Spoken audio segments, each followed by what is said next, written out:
السلام علیکم ورحمۃ اللہ وبرکاتہ۔ انسان کے دو پہلو، ظاہر و باطن۔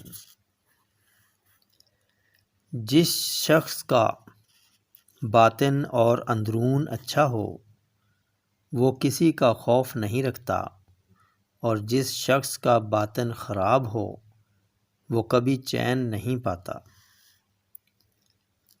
ظاہر کے فساد کے وقت باطن بگڑ جاتا ہے، اور فساد نیت کے وقت برکت دور ہو جاتی ہے۔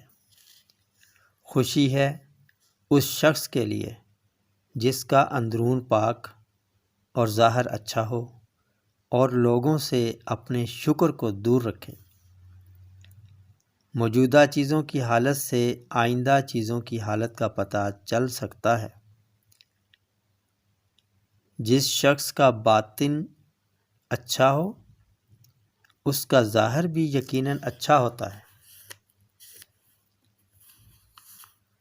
جس شخص کا باطن ظاہر کے مطابق اور اس کے افعال اقوال کے مطابق ہو جائیں، وہ امانت کا حق ادا کر دیتا ہے، اور اس کی راست بازی پایۂ ثبوت کو پہنچ جاتی ہے۔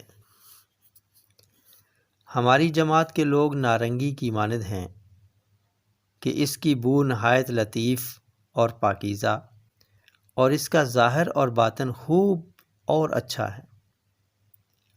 ہر ایک چیز کا باطن اس کے ظاہر کے موافق ہوتا ہے۔ پس جس چیز کا ظاہر اچھا اور پاک ہے اس کا باطن بھی ستھرا اور صاف ہے، اور جس کا ظاہر گندا اور خراب ہے اس کا باطن بھی پلید اور ناپاک ہے۔ السلام علیکم ورحمۃ اللہ وبرکاتہ۔